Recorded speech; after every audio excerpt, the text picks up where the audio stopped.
Assalamu alaikum students. Yesterday we had done the detailed account of the Musnad and Musannaf collection. That was the second stage of the hadith. I will give you the question bank also about the Musnad and Musannaf collection, that how many times it came in the exam also. But today we are doing the third stage of the compilation of hadith, and the third stage of the compilation of hadith is very important because this is considered as the golden era of the hadith compilation. And also in this time the classification of hadith was done, and also Sahih Sitta were compiled in this era. So this era was very important in the history of the hadith. That is why there are multiple questions which can come in this in this part of the particular topic. Sometimes question can come that how muhaddiseen classified the hadith like Sahih, Hasan and Zaif, as I had written here Sahih, Hasan and Zaif. But answer is always the same, right? Question can be twisted in many form, but answer will always be same. Sometimes they ask you write down the detailed account of the golden era of the hadith. Sometimes they use the question that how the compilers of the six authentic books use the measure to judge the scrutiny of authenticity of their hadith. So I had written the question bank here. I will post it in the description box also.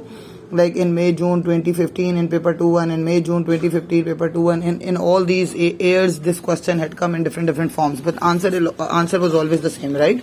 So you need to be careful about this, that question can be twisted but answer is always same. Now when we talk about the third era of the hadith compilation, this is after the death of 300 years after the death of Prophet Muhammad sallallahu alaihi wasallam, because now there was a need of the judgment or the scrutiny of the hadith, because in the time of companions, in the time of tabi'een, there was no need to judge the authenticity of hadith. The reason was companions were alive and companions were the teachers of the tabi'een. But now after the death of Prophet Muhammad sallallahu alaihi wasallam and the death of the companions and the death of the tabi'een, now people started making the fabricated hadith, and hadith could be lost. So hadith is basically the interpretation of the Quran. Hadith and Quran, they both are actually working together. If Quran and Hadith are working together, if Hadith will be lost, it means that the interpretation of the Quran will be lost. And if the interpretation of the Quran will be lost, it means that people would be misunderstanding the Quran, and na'uzubillah, ma'azallah, Quran can be like Quran and Islam can be corrupted as the previous religions. So it was very important, it was imperative to keep the Hadith intact, right? So now in the third era, in the time of Umar bin Abdul Aziz was the caliph. That time he was considered as the fifth rightly guided caliph also. So in the time of Umar bin Abdul Aziz, people, the time of Taba Tabain, these people were Taba Tabain, the students of the Tabain, successors of successors, right? So they were the students of Tabain. Companions were the students of Prophet Muhammad sallallahu alaihi wasallam. Tabain were the students of companions, and Taba Tabain were the students of Tabain. So these were the Taba Tabain, and Imam Bukhari and Imam Muslim. These two were the basic, like they were the most important figures in this regard. There were six names we have, like there are six names we have: Imam Bukhari, Imam Muslim, and books names are in your book also. I don't need to write them. Imam Bukhari, Imam Muslim, Imam Abu Dawud, Imam Tirmidhi, Imam Nisai, Imam Ibn Majah. So these six imams, they were the muhaddiseen also, and they had chosen some measures to check the authenticity of the hadith, right? So when they started working on that, they invented a science to scrutinize the hadith, or to judge the hadith, or to examine the hadith, whatever the word would be would be easy for you to use. Science to examine the authenticity of hadith. Authenticity of hadith, right? So this science, they gave this science the name as Ilmul Hadith, right? Ilmul Hadith or Usulul Hadith. For this purpose, now they used the two components of hadith, as we talked about the two components, sanad and matan. At the first place, they check the matan, text of the hadith. because it was imperative to check the matan at the first place, because if matan is wrong, if text is wrong, then there is no need to check the sanad. How effective or how high sanad is, it doesn't matter if the matan is not correct. So matan, or the text or the content of the hadith, was checked, and there were 4 criteria to check the matan of the hadith. The first criteria was matan should be in the pure Arabic dialect, because Prophet Muhammad sallallahu alaihi wasallam was Arabic. His dialect was on the dialect of Quraysh. So definitely whatever Prophet Muhammad sallallahu alaihi wasallam used to say, it must be in the pure Arabic dialect. So first of all, matan should be in the pure Arabic dialect. Number 2, it should not be contradicted with Quran or any other Sahih hadith, any other proven Sahih hadith, right? Number 1, matan, text should be in the pure Arabic dialect. Text should not be contradicted with Quran or any other Sahih proven hadith.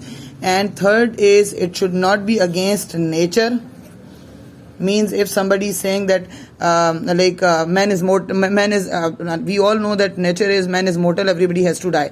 But if somebody comes and say that Prophet Muhammad Na'uzubillah says that man is immortal, we will not believe in that, because we know that man is mortal, and Prophet Muhammad cannot say such kind of thing which is against the nature, right?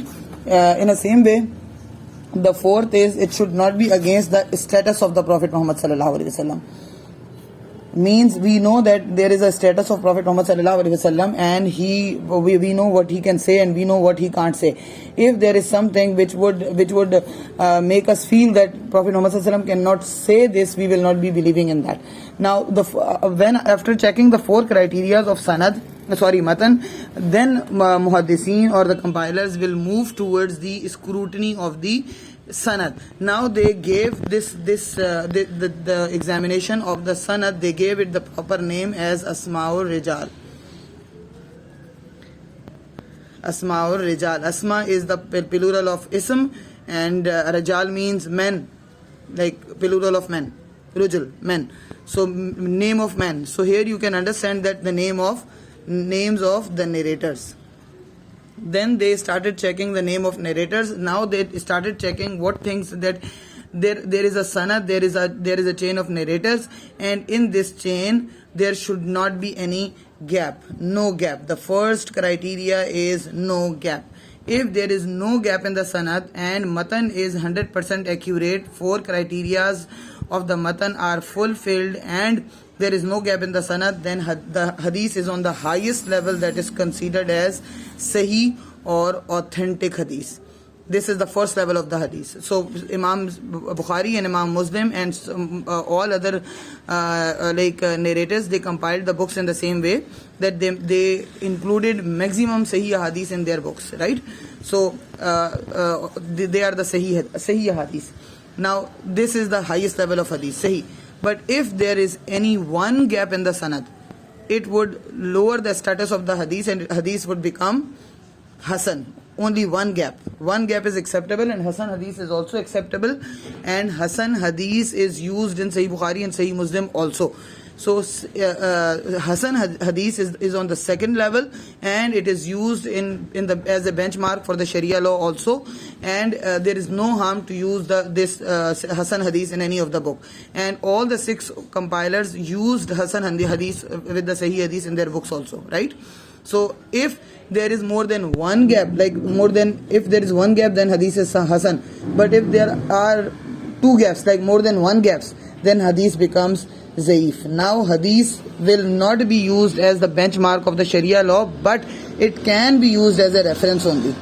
So Sahih Bukhari and Sahih Muslim avoided using Zaif hadith in their books. However, all 4 other compilers, they used Zaif hadith in their books too. However, they did not use them as the benchmark for the Sharia law. The most famous hadith in this regard is, which we have heard since our childhood, that paradise lies under the feet of mothers. So this hadith we use as a reference, but this hadith is a Zaif hadith, right? So now we are categorizing hadith side by side also. Then the second thing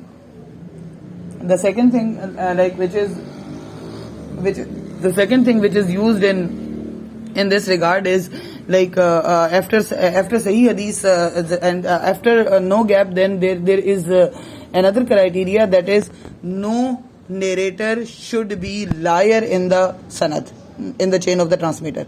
If any narrator is liar, then hadith would not become a hasan, but it would directly become the maudu, means now hadith would not be accepted as a zaif also, because lying is something which is said purposely.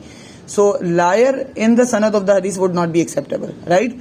Now if any narrator is famous as a liar in the chain of the transmitter, this hadith is not acceptable, not even as a sahih or hasan or zaif, right? Another criteria in the sanad is if any narrator is famous for the weak memory, right? Then hadith would become once again hadith would become hasan if only one narrator is famous as a weak, like in memory. But if there are two narrators who are famous as weak in memory, hadith would become automatically zaif, right? So zaif hadith is used only as a reference, not a benchmark for the Sharia law. So if there is one gap, then hadith is hasan. If there means one gap means one narrator is missing. If more than one narrator is missing, hadith becomes zaif. It will not be used as a Sharia law, but it can be used as a reference. If any narrator is liar, hadith would become lowest level, like it would not be used, not even as a reference. Now hadith is not even hasan, sahih, hasan or zaif. If narrator is famous as one narrator is famous for the weak memory, hadith would become only one narrator. Hadith would become hasan and can be used as a benchmark for the Sharia law, but not the status would be little lower. But if there are two narrators who are famous as a for the weak memory, then hadith would become zaif, and it would not be used as a benchmark for the Sharia law, but it can be used as a reference. And then another criteria, if any of the narrator is famous for not being pious, like not reliable, then hadith would not be considered as sahih, hasan or zaif. Now these criterias will be used for the sahih, hasan and zaif hadith. Now in this golden era, two things happened. Like they invented a science, and in usul al-hadith, in this science they scrutinized the sanad and matan. The criteria of matan I told you, and then they use the criteria of sanad also, 4 criteria for matan and the 4 criteria for sanad. And then after using these criteria, they classified the ahadith into 3 parts: sahih, hasan and zaif. And one more, people say maudu, which is fabricated, but fabricated hadith is not the part of the Islam. It has no room in Sharia law. It has no room for the reference also. We will not be discussing that. In B part, question can come, but we will discuss it later on. And then another thing which has been done, that was the compilation of the 6 authentic books was done in this era, that is Sahih Bukhari, Sahih Muslim, Sunan Abi Dawud, Jami' Tirmidhi, Sunan Nisa'i, Sunan Ibn Majah. So these 6 books were compiled in this golden era. That is why this era was considered as the golden era of the hadith. I hope the scrutiny of sanad and matan you have understood, and if you would have any problem, any query, you can always ask the question and we can discuss furthermore.